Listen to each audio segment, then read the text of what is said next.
Hello everyone, welcome to class 9th. Today we are taking the next topics of Political Science Chapter 1, Democracy in the Contemporary World. So today we are talking about the democracy at the global level. In this category we can categorize the first topic international organizations. So democracy का global level पर क्या role है ये हम अभी समझेंगे अच्छी तरह से. इंटरनेशनल ऑर्गेनाइजेशंस होती हैं, उसमें there is no government of the world. इस तरह की कोई गवर्नमेंट नहीं हो सकती है जो कि पूरे वर्ल्ड को एक साथ कोई ऑर्डर दे सके.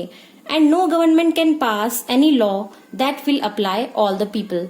और इस तरह की भी कोई गवर्नमेंट नहीं होती है जो कि एक बार कोई लॉ पास करे और वो पूरी वर्ल्ड के लोगों पर अप्लाई हो सके.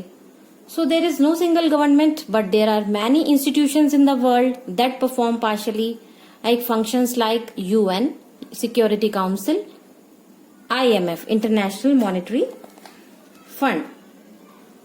So if there is no such government, if there are no rulers and rule, how can we apply the two features of democracy here?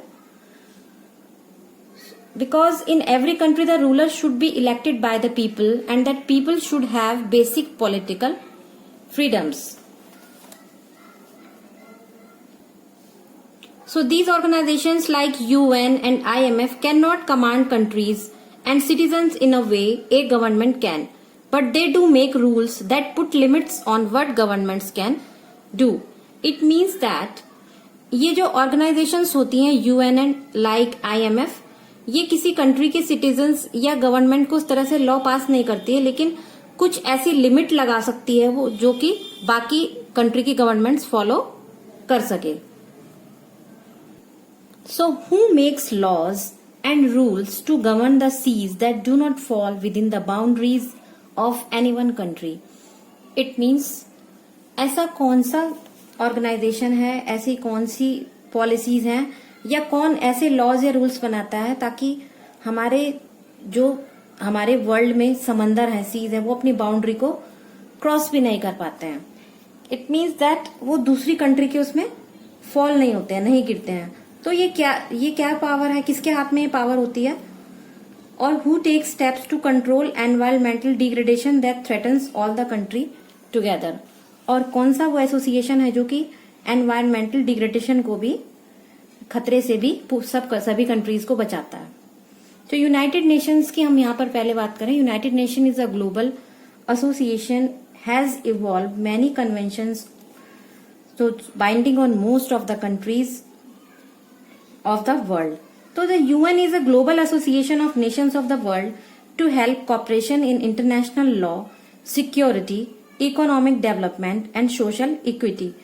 UN एक global association है जो कि एक organ है और ये responsible होती है सभी वर्ल्ड में शांति रहे, maintaining peace, security, उनकी सुरक्षा के लिए उसको वो हेल्प करती है, उनके लिए वो रूल्स और लॉज बनाती है. अगर What happens when a country attacks another country in an unjust manner? आप एज्यूम कीजिए अगर कोई कंट्री किसी और कंट्री पर बिना किसी वजह के या फिर कोई रीजन किसी का कैप्चर करने के लिए या किसी भी रीजन से अगर उस पर कब्जा करती है तो उसमें कौन मदद करता है उसकी? तो इसके लिए हमारा होता है यूएन सिक्योरिटी काउंसिल जो कि शांति और सुरक्षा के लिए जिम्मेदार होता है. सो ये क्या करता है? It can put together an international army and take against the wrong doer. यानी जो गलती करने वाला देश है जो कि बिना वजह के दूसरे देश पर आक्रमण कर रहा है उसके लिए यूएन सिक्योरिटी काउंसिल अपने डिसीजंस ले सकता है, इंटरनेशनल आर्मी को भेज सकता है. सो यहाँ पर ये इसकी पावर्स हैं. Second topic is IMF. IMF is international monetary fund. So who lends money to governments when they need it. यानी गवर्नमेंट को जब पैसे की जरूरत पड़ती है तो वो कहाँ से पैसे ले सकती है? तो हमारी ये एसोसिएशन है इंटरनेशनल मॉनेटरी फंड और इसी के अंदर आता है वर्ल्ड बैंक जो कि गवर्नमेंट को लोन्स प्रोवाइड कर सकता है.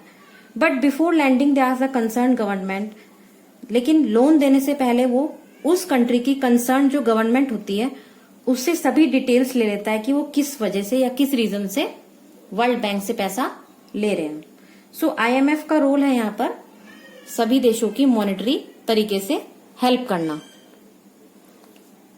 International Monetary Fund is one of the biggest money lenders for any country in the world. Its 188 member states as on 1st September 2012 do not have equal voting rights. The vote of each country is weighing by how much money it has contributed to the IMF. More than 52% of the voting power in the IMF is in the hands of only 10 countries: US, Japan, Germany, France, UK, China, Italy, Saudi Arabia, Canada and Russia. The remaining 178 countries have very little say in how these international organizations take decisions. तो IMF biggest money lender है, सभी countries को वो provide कर सकता है monetary help, और इसमें IMF में ओनली 10 कंट्रीज होती हैं like US, Japan, Germany, France, जैसा कि मैंने आपको अभी बताया है। रिमेनिंग जो बाकी बची हुई कंट्रीज होती हैं उनका बहुत कम, किसी भी डिसीजन को लेने में बहुत कम उनका सहयोग होता है।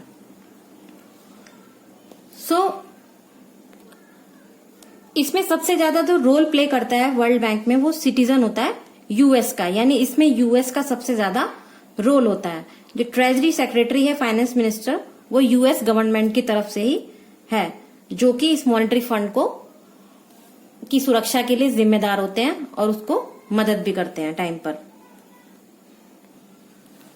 So next topic is democracy promotion.